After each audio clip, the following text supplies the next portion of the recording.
Everybody, today we have to start a new topic, that is simple geometry. Simple geometry topic start करने से पहले अपन कुछ definitions discuss करते हैं. Chapter जैसे हमारे कोर्स में है lines and angle. Lines and angle को अपन डिस्कस करने से पहले सबसे पहले अपन कुछ डेफिनेशन डिस्कस करते हैं. जैसे सबसे पहले आता है ज्योमेट्री. अगर अपन करते हैं तो उसमें सबसे पहले आएगा पॉइंट क्या होता है, व्हाट इज पॉइंट. पॉइंट को डिफाइन कैसे करते हैं. जनरल स्टूडेंट्स क्या करते हैं, पॉइंट की डेफिनेशन बोलते हैं dot is known as point. Dot ये मैथमेटिकल अप्रोच नहीं है. मैथमेटिकल अप्रोच में पॉइंट क्या होता है, one dimensional figure, sorry dimensionless figure, जिसकी कोई डायमेंशन नहीं होती है. मतलब ना तो उसकी लेंथ होती है, ना ब्रेथ होती है, ना हाइट होती है. उसको कहते हैं अपन पॉइंट. मैथमेटिकल अप्रोच से क्या होता है, dimensionless figure is known as point. Means there is no length, no breadth, no height. दूसरा आता है लाइन.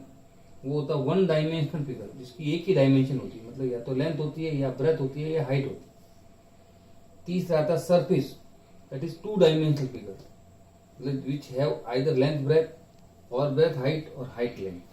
अब इसमें अपन रेक्टेंगल है, ट्रायंगल है, स्क्वायर है, कुछ भी ले सकते हैं. Fourth is plane, three dimension, जिसके अंदर तीनों डायमेंशन होती है, लेंथ ब्रेथ हाइट तीनों होती है, उसको कहते हैं अपन प्लेन. तो ये बेसिक कॉन्सेप्ट है अपने college, point, line, surface and plane.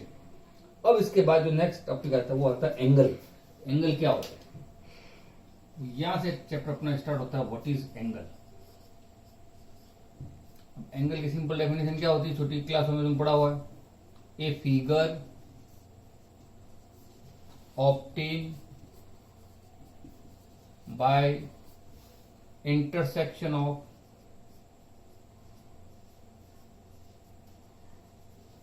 two lines. दो लाइन एक दूसरे को इंटरसेक्ट करती है, जो फिगर बनता है उस फिगर को अपन कहते हैं एंगल. ये पड़ा हुआ. अब ये चाहे लाइन ऐसे हो, इसको हम वर्टेक्स में मिलती हो, ये एंगल हो गया, ये एंगल हो गया. इस पॉइंट को वर्टेक्स पॉइंट कहते हैं, ये एंगल कहलाता है, एंगुलर पॉइंट होता है. जैसे मान लो ये एम है, ये ओ है. अब इस चैप्टर में अपन एंगल के बारे में डिस्कस करेंगे. स्टार्ट. अब इसके अंदर आता है एंगल्स के अंदर type of angles. Type of angles मतलब एंगल कितने टाइप के होते हैं, तो अपन दो टाइप में डिसाइड कर सकते हैं. एक तो होता है ऑन द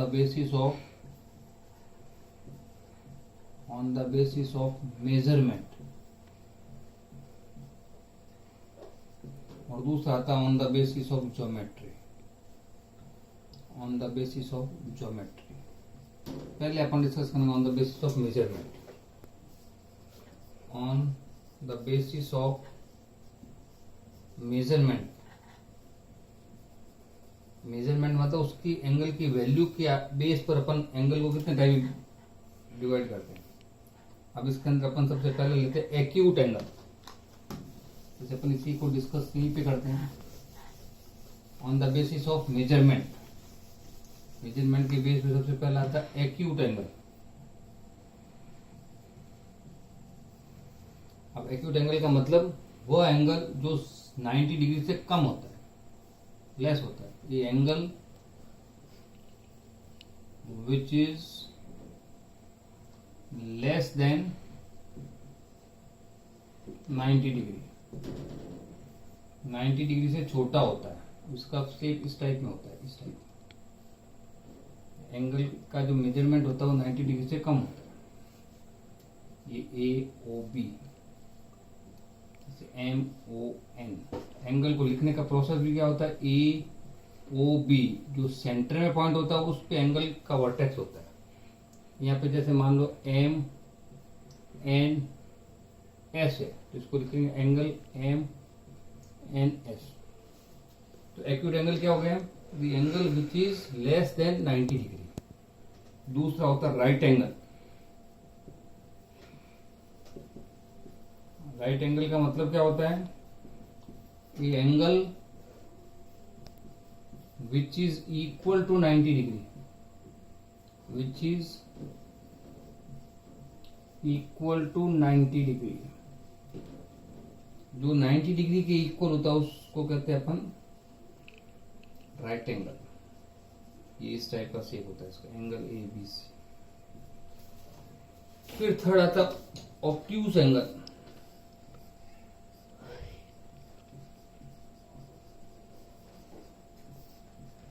होता है A angle which is greater than 90 and less than 180। मतलब 90 और 180 के बीच में होता है। It lies between 90 and 180। 90 और 180 के बीच में जो एंगल लाइज करता है उसको तो ऑब्ट्यूज एंगल। अब इसका सेव इस टाइप में होता जाता है, ये ए बी सी, ये ऐसे भी हो सकता है, एम एन पी। ये हो गया ऑब्ट्यूज एंगल, इसको कहते हैं अपन जो 90 डिग्री से बड़ा होता है और 180 से छोटा होता है उसको कहते हैं ऑब्ट्यूज एंगल। अब इसके आगे जो आता है स्ट्रेट एंगल, चौथा कौन सा आता है? Straight angle. ये angle which is equal to 180 degree, जो 180 डिग्री के इक्वल होता है उसको कहते हैं अपन स्ट्रेट एंगल। इस टाइप का शेप होता है इसका। स्ट्रेट एंगल के बाद में आता है रिफ्लेक्स एंगल। कौन सा था? Reflex angle. ये क्या होता है? ये angle which is greater than